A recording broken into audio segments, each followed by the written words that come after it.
हटा लो, you can move, हट, gap दे दीजिए मुझे, थोड़ा जगह बना दीजिए।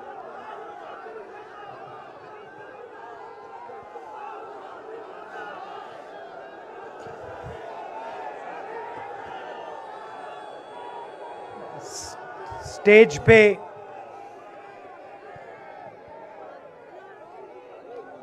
वरिष्ठ नेता, कांग्रेस पार्टी के वरिष्ठ नेता, विपक्षी दल के वरिष्ठ नेता, हमारे प्यारे कार्यकर्ता, भाइयों और बहनों, प्रेस के हमारे मित्रों, आप सबका यहां बहुत बहुत स्वागत।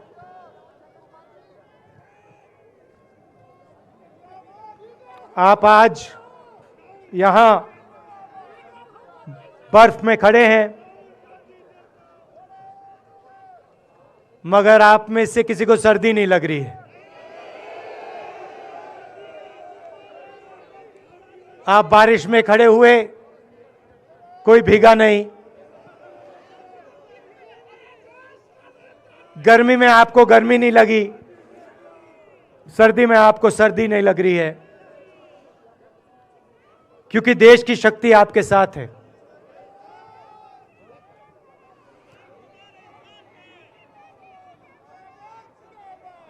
प्रियंका की बात मैं सुन रहा था। प्रियंका ने कहा मेरे मैसेज के बारे में, प्रियंका ने कहा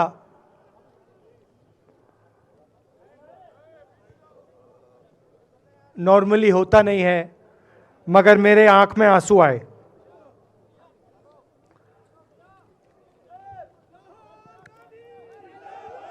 क्योंकि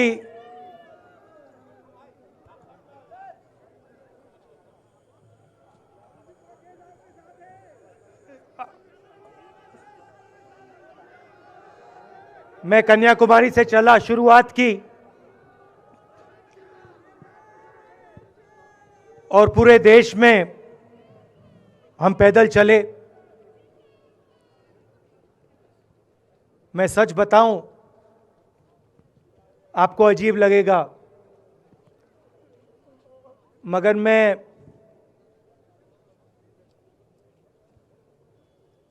बहुत सालों के लिए हर रोज 8-10 किलोमीटर दौड़ता हूं। तो मैंने सोचा था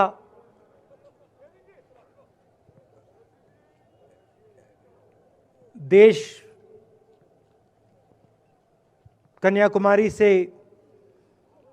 कश्मीर चलने में इतनी मुश्किल नहीं होगी। मेरे दिल में था कि आसान होगा, फिजिकली मेरे लिए ये मुश्किल काम,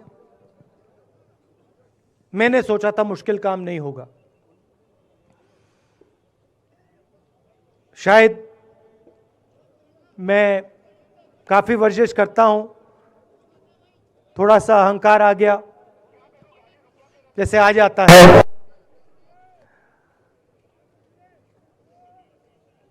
मगर फिर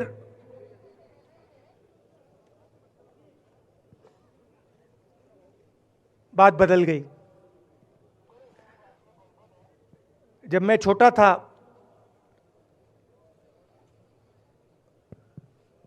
फुटबॉल खेलता था,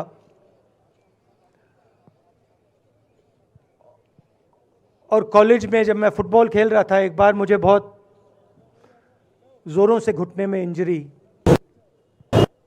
हुई थी।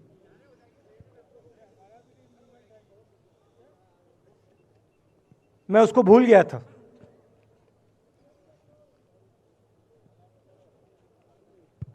घुटने में दर्द नहीं होता था, भूल गया था उसको, दर्द गायब हो गया था। मगर कन्याकुमारी से 5-7 दिन बाद घुटने में प्रॉब्लम आई, और जबरदस्त प्रॉब्लम आई। पूरा अहंकार उतर गया और मैं सोचने लगा क्या मैं ये जो 3,500 किलोमीटर हैं, क्या मैं इनको चल पाऊंगा या नहीं। तो जो मैंने सोचा था आसान काम होगा, वो काफी मुश्किल हो गया। मगर फिर मैंने किसी ना किसी तरीके से ये काम पूरा कर दिया। बहुत कुछ सीखने को मिला, बहुत कुछ सीखने को मिला। मैं आपको बोलूं तो दर्द सहना पड़ा काफी, मगर सह लिया। रास्ते में एक दिन मुझे दर्द हो रहा था, काफी दर्द हो रहा था, और मैं सोच रहा था अब 6-7 घंटे और चलने हैं। और उस दिन मुझे लग रहा था कि आज मुश्किल है। और एक छोटी सी बच्ची आई, दौड़ती हुई आई मेरे पास, और मुझे कहती है कि मैंने तुम्हारे लिए कुछ लिखा है, मगर तुम अभी मत पढ़ो, इसको बाद में पढ़ना।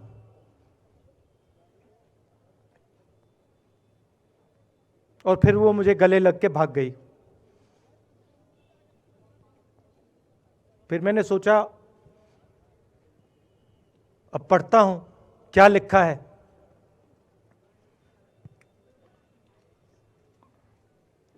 तो उसने लिखा था कि मुझे दिख रहा है कि आपके घुटने में दर्द है, क्योंकि आप जब उस पैर पे वजन डालते हो तो आपके चेहरे पे दिखता है कि दर्द है। मगर मैं आपको बताना चाहती हूं कि मैं आपके साथ कन्याकुमारी नहीं चल सकती हूं, क्योंकि मेरे माता पिता नहीं चलने दे रहे हैं। मगर मैं दिल में आपके साथ, आपके साइड में चल रही हूं, क्योंकि मैं जानती हूं कि आप अपने लिए नहीं चल रहे हो, आप मेरे लिए चल रहे हो, और आप मेरे भविष्य के लिए चल रहे हो। और उसी सेकंड में, पता नहीं अजीब सी बात है, उसी सेकंड मेरा दर्द उस दिन के लिए गायब हो गया। दूसरी बात, मैं चल रहा था और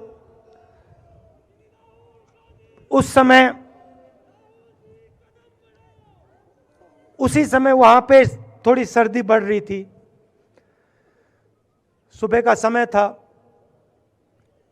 और 4 बच्चे आए।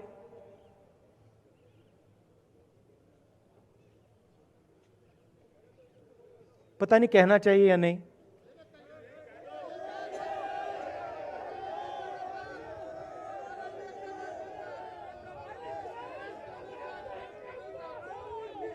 तो कह देता हूं, छोटे से बच्चे थे, भिखारी थे, भीख मांगते थे, और मेरे पास आए। कपड़े नहीं थे, मैंने देखा, शायद मजदूरी भी करते थे तो थोड़ी मट्टी थी उन पे। खैर, मैं ये चीजें देखता नहीं हूं, तो मैं उनके साथ गले लगा, घुटनों पे गया, ऐसे उनको पकड़ा मैंने, क्योंकि मैं उनकी लेवल पे रहना चाहता था। और फिर, नहीं सुनिए, मैं ये बात कहना नहीं चाह रहा था, मगर कह दूंगा। तो उनको ठंड लग रही थी, वो कांप रहे थे, शायद उनको खाना नहीं मिला था, छोटे बच्चे मजदूरी कर रहे थे।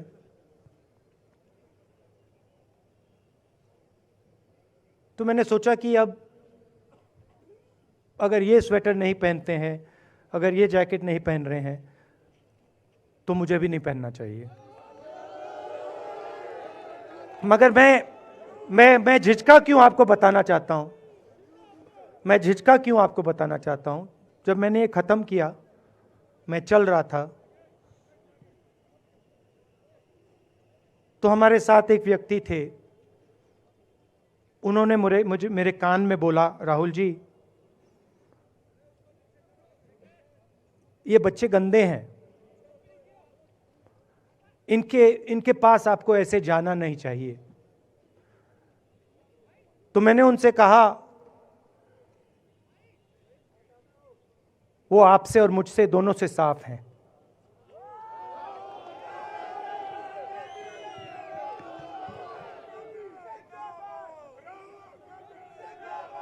तो देश में कभी कभी यह विचारधारा दिखाई दे जाती है। दूसरी बात आपको बता देता हूं, शायद लोगों को अच्छी ना लगे। जब मैं चल रहा था, आपने देखा होगा कि बहुत सारी महिलाएं रो रही थी। आपने देखा? आपको मालूम है क्यों रो रही थी? नहीं, उसमें से बहुत सारी महिलाएं इमोशनल थी, मुझसे मिलकर रो रही थी, मगर उसमें बहुत सारी ऐसी भी महिलाएं थी जिन्होंने मुझे बोला कि उनके साथ बलात्कार हुआ है, उनको किसी ने मोलेस्ट किया है, उनके किसी रिश्तेदार ने उनको मोलेस्ट किया है।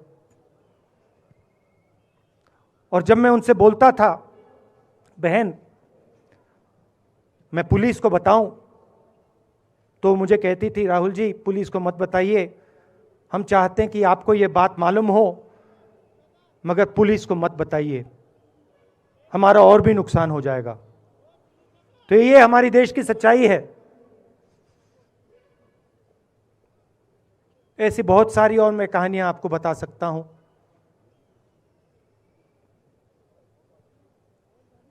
तो फिर मैं कश्मीर की ओर आ रहा था और मैं सोच रहा था कि इसी रास्ते पे मैं नीचे से ऊपर जा रहा हूं। मैं सोच रहा था कि इसी रास्ते से सालों पहले मेरे रिश्तेदार नीचे से ऊपर आए, सॉरी ऊपर से नीचे आए, कश्मीर से इलाहाबाद गंगा की ओर गए। और मुझे ऐसा लग रहा था कि मैं वापस अपने घर जा रहा हूं।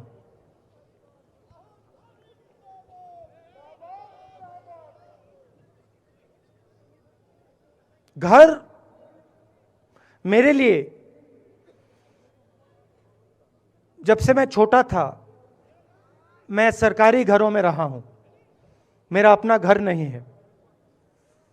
तो मेरे लिए घर, जो स्ट्रक्चर होता है, उसको मैंने कभी घर नहीं माना। वो मेरे लिए, मैं कहीं भी रह लूं, वो एक इमारत होती है, वो घर नहीं होता है। घर मेरे लिए एक सोच है, एक जीने का तरीका है, एक सोचने का तरीका है।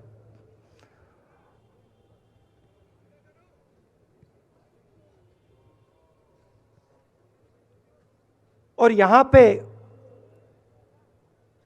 जिस चीज को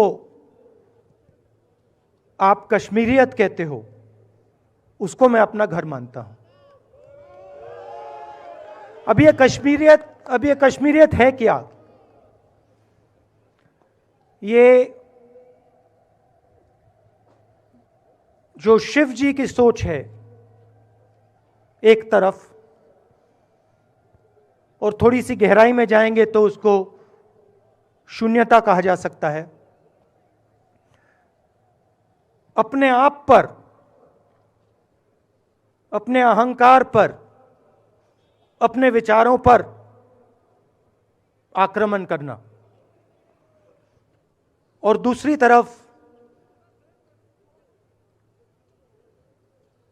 इस्लाम में जिसको शून्यता यहां कहा जाता है, वहां फना कहा जाता है। सोच वही है। इस्लाम में फना का मतलब अपने ऊपर आक्रमण, अपनी सोच पर आक्रमण। जो हम अपना किला बना देते हैं कि मैं ये हूं, मेरे पास ये है, मेरे पास ये ज्ञान है, मेरे पास ये घर है, उसी किले पर आक्रमण करना, वही है शून्यता, वही है फना। और इस धरती पे ये दो जो विचारधाराएं हैं,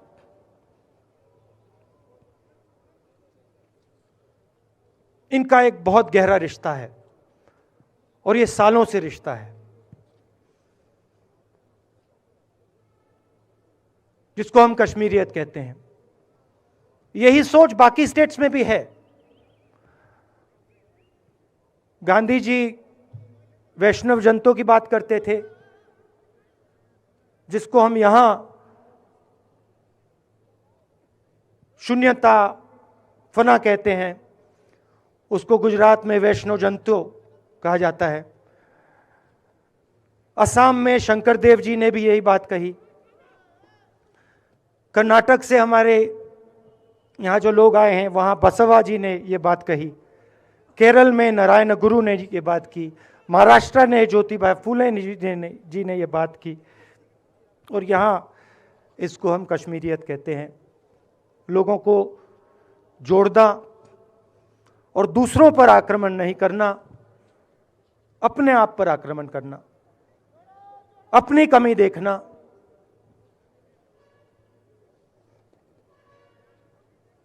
मैंने आपको कहा कि मेरा परिवार कश्मीर से गंगा की ओर गया था। इलाहाबाद संगम के बिल्कुल किनारे वहां पास में हमारा घर है।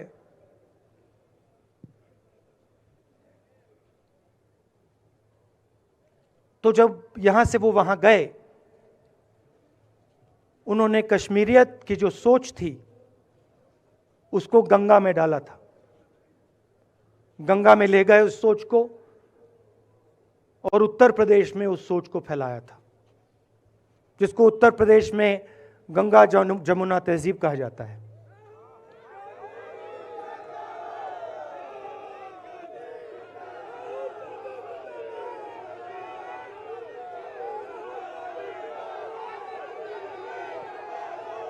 तो उन्होंने, मेरे परिवार ने छोटा सा काम, कोई बड़ा काम नहीं किया।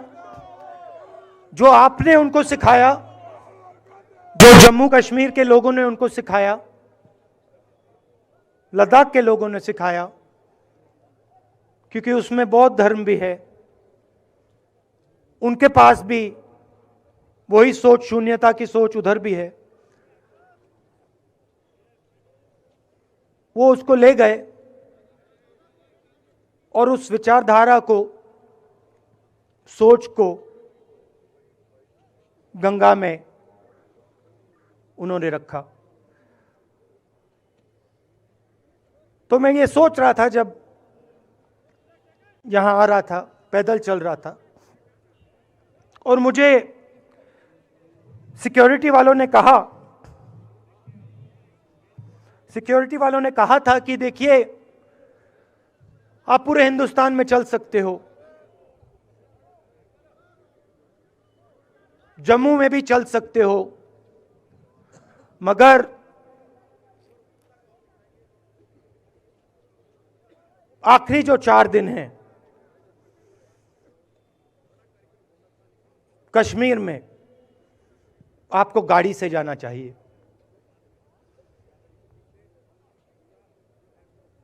वेणुगोपाल जी ने मुझे कहा पहले,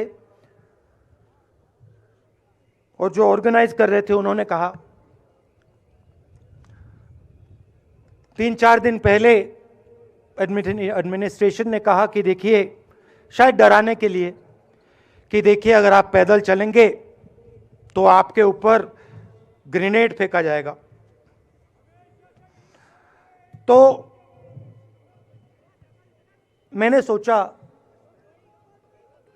नहीं सुनिए, मैंने सोचा कि ऐसे करते हैं,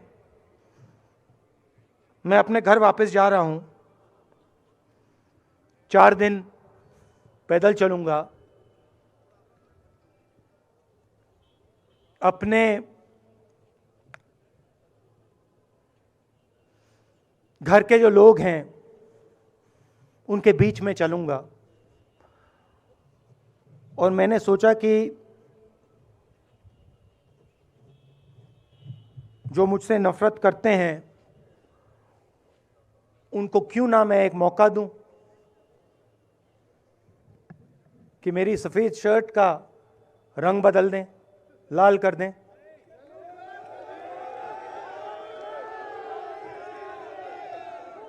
क्योंकि मेरे परिवार ने मुझे सिखाया है, गांधी जी ने मुझे सिखाया है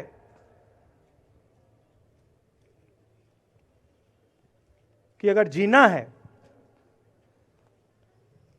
तो डरे बिना जीना है, नहीं तो जीना नहीं है। तो मैंने मौका दिया, मैंने कहा मैं 4 दिन चलूंगा, बदल दो टी शर्ट का रंग, लाल कर दो, देखी जाएगी। मगर जो मैंने सोचा था वही हुआ। जम्मू कश्मीर के लोगों ने मुझे हैंड ग्रेनेड नहीं दिया, अपने दिल खोलकर प्यार दिया, गले लगे।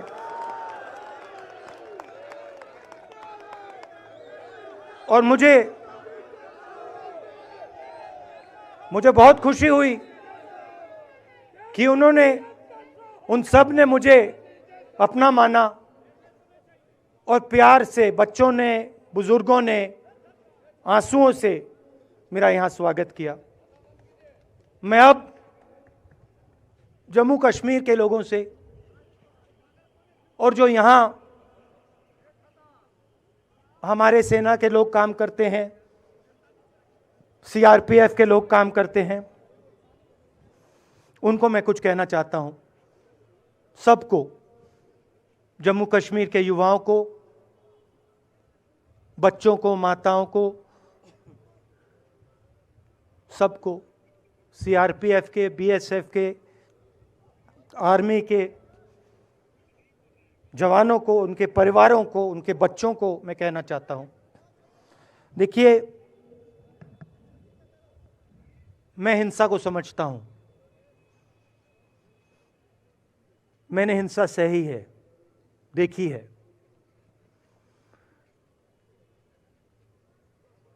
जो हिंसा नहीं सहता है, जिसने हिंसा नहीं देखी है, उसे यह बात समझ नहीं आएगी।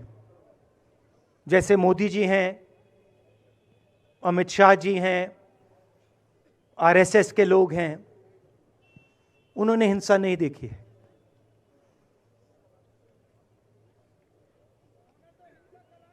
डरते हैं, नहीं डरते हैं, देखिए डरते हैं। यहां पे हम 4 दिन पैदल चले, मैं आपको गारंटी देके कह सकता हूं कि बीजेपी का कोई नेता ऐसे नहीं चल सकता है। और इसलिए नहीं क्योंकि जम्मू कश्मीर के लोग, इसलिए नहीं क्योंकि जम्मू कश्मीर के लोग उनको चलने नहीं देंगे, इसलिए क्योंकि वो डरते हैं। खैर, मैं अपने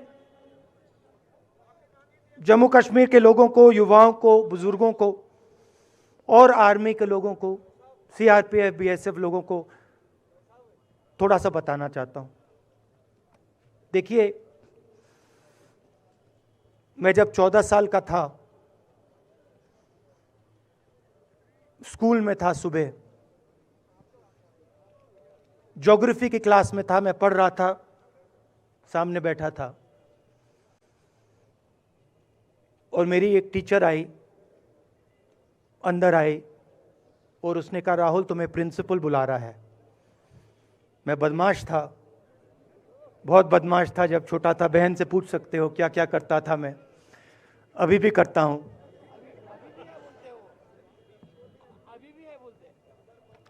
मैंने सोचा प्रिंसिपल बुला रहा है, मैंने कुछ गलती की होगी, अब मार पिटेगी। वहां पे केनिंग होती थी, मैंने सोचा था अब केनिंग होगी मेरी।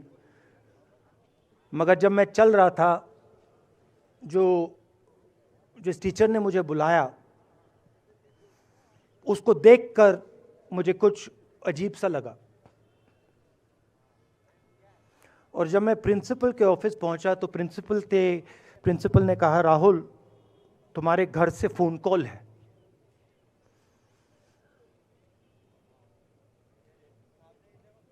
और जब मैंने उसके शब्द सुने मुझे पता लग गया कुछ गलत हो गया है। मेरे पैर कांपे और मैंने जैसे फोन अपने कान पे लगाया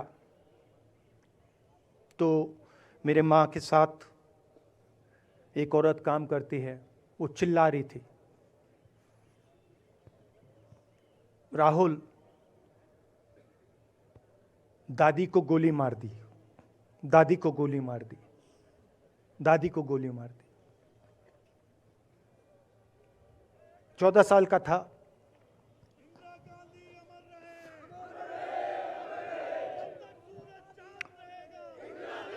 देखिए ये जो मैं कह रहा हूं, ये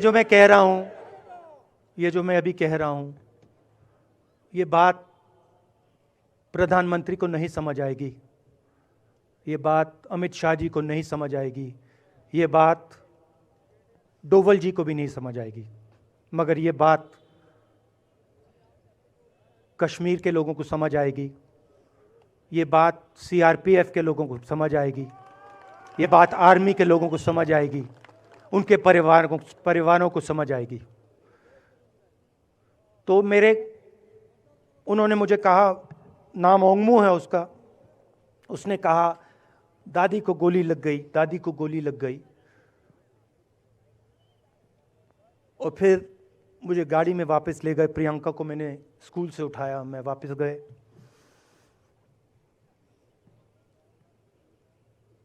और फिर मैंने वो जगह देखी जहां मेरी दादी का खून था।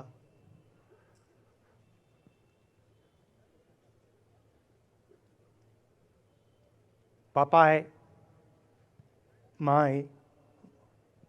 माँ बिल्कुल हिल गई थी, बोल नहीं पा रही थी।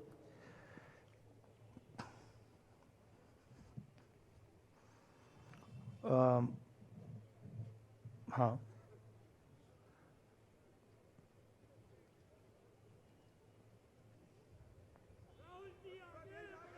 फिर क्या हुआ?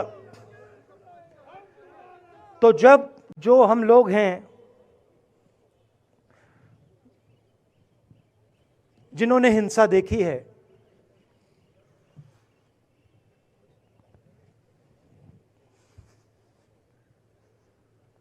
ये जो है ना, इसको हम बिल्कुल दूसरी तरीके से देखते हैं। ये आप सबके लिए टेलीफोन है, ये हमारे लिए सिर्फ टेलीफोन नहीं है।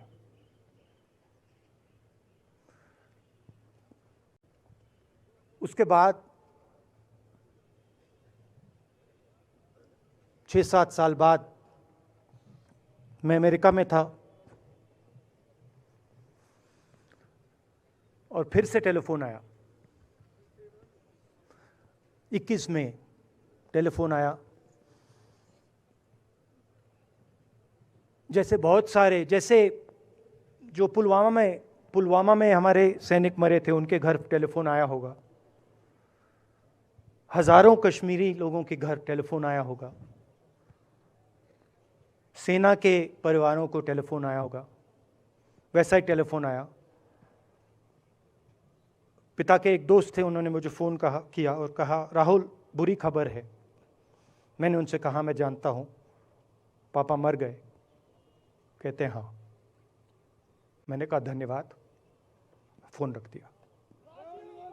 तो मेरा कहना है जो हिंसा करवाता है, जैसे मोदी जी हैं, अमित शाह जी हैं, अजीत डोवल जी हैं, आरएसएस के लोग हैं, वो इस बात को समझ नहीं सकते हैं, वो दर्द को समझ नहीं सकते हैं। हम समझ सकते हैं। पुलवामा के जो सैनिक थे, उनके बच्चों के दिल में क्या हुआ मैं जानता हूं। मेरे दिल में वही हुआ है जो यहां पे कश्मीर में लोग मरते हैं, उनके दिल में क्या होता है।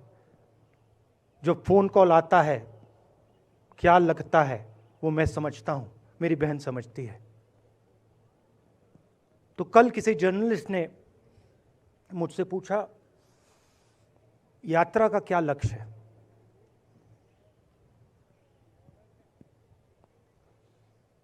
कहा कि यात्रा क्या अचीव करना चाहती है, जम्मू कश्मीर में क्या अचीव करना चाहती है।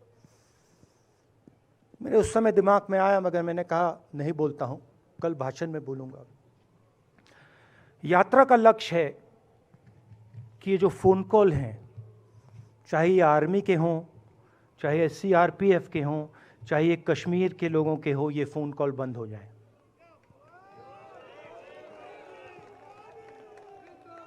कि ये फोन कॉल किसी बच्चे को, किसी मां को, किसी बेटे को ना लेना पड़े।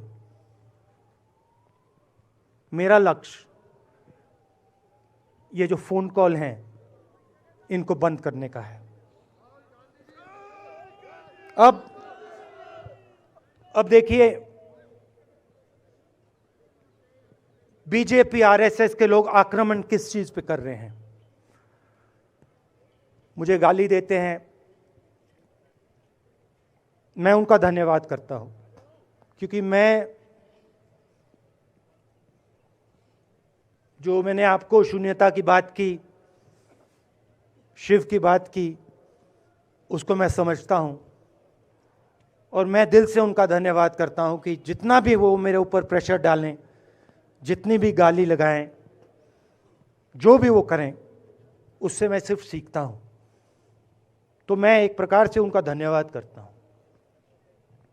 मगर जो मैंने आपको बात बोली पहले, चाहे वो कश्मीरियत है, चाहे वो वैष्णो जंतो है, चाहे वो शंकर देव जी हैं, बसवा हैं, नारायण गुरु हैं, तिरुवल्लुवर हैं जो तमिलनाडु के बड़े पोएट हैं, फूले जी हैं, और जो कश्मीरियत हैं, ये इस विचारधारा पे आक्रमण कर रहे हैं। और ये जो विचारधाराएं हैं, ये इस देश की नींव है, इस देश की फाउंडेशन है। और आपने जो किया, जो यात्रियों ने किया, हम सब ने किया, इस विचारधारा की रक्षा के लिए किया है। मैंने ये काम अपने लिए नहीं किया, मैं ऐसा काम अपने लिए कभी कर ही नहीं सकता हूं। मैंने ये काम हमारे कांग्रेसी मित्रों को ये अच्छा ना लगे, मगर मैंने ये काम कांग्रेस पार्टी के लिए भी नहीं किया है। मैंने ये काम, और हम सब ने ये काम हिंदुस्तान की जनता के लिए किया है। और हमारी कोशिश है कि जो विचारधारा इस देश की नींव को तोड़ने की कोशिश कर रही है, जो विचारधारा इस देश की नींव को तोड़ने की कोशिश कर रही है, उसके खिलाफ हम खड़े हों, मिलकर खड़े हों, नफरत से नहीं, क्योंकि वो हमारा तरीका नहीं है, मोहब्बत से खड़े हों। मैं जानता हूं कि अगर हम मोहब्बत से खड़े होंगे, प्यार से बात रखेंगे, तो हमें सफलता मिलेगी। और उनकी जो विचारधारा है, उसको हम सिर्फ हराएंगे नहीं, मगर उस विचारधारा को हम उनके दिलों से निकाल देंगे। तो आपने देश की जनता ने हमारा समर्थन किया। हमारी कोशिश है कि हमें बीजेपी ने एक जीने का तरीका, राजनीतिक तरीका दिखाया है। हमारी कोशिश है कि हम एक और तरीका, जो हिंदुस्तान का तरीका है, मोहब्बत का तरीका है, वो हम देश को दिखाएं। हम देश को याद दिलाएं कि हिंदुस्तान मोहब्बत का देश है, इज्जत का देश है, भाईचारे का देश। तो हमने जो कहा था, छोटा सा कदम लिया है, बड़ा कदम नहीं है। नफरत के बाजार में मोहब्बत की दुकान खोलने की कोशिश की। धन्यवाद। जय हिंद।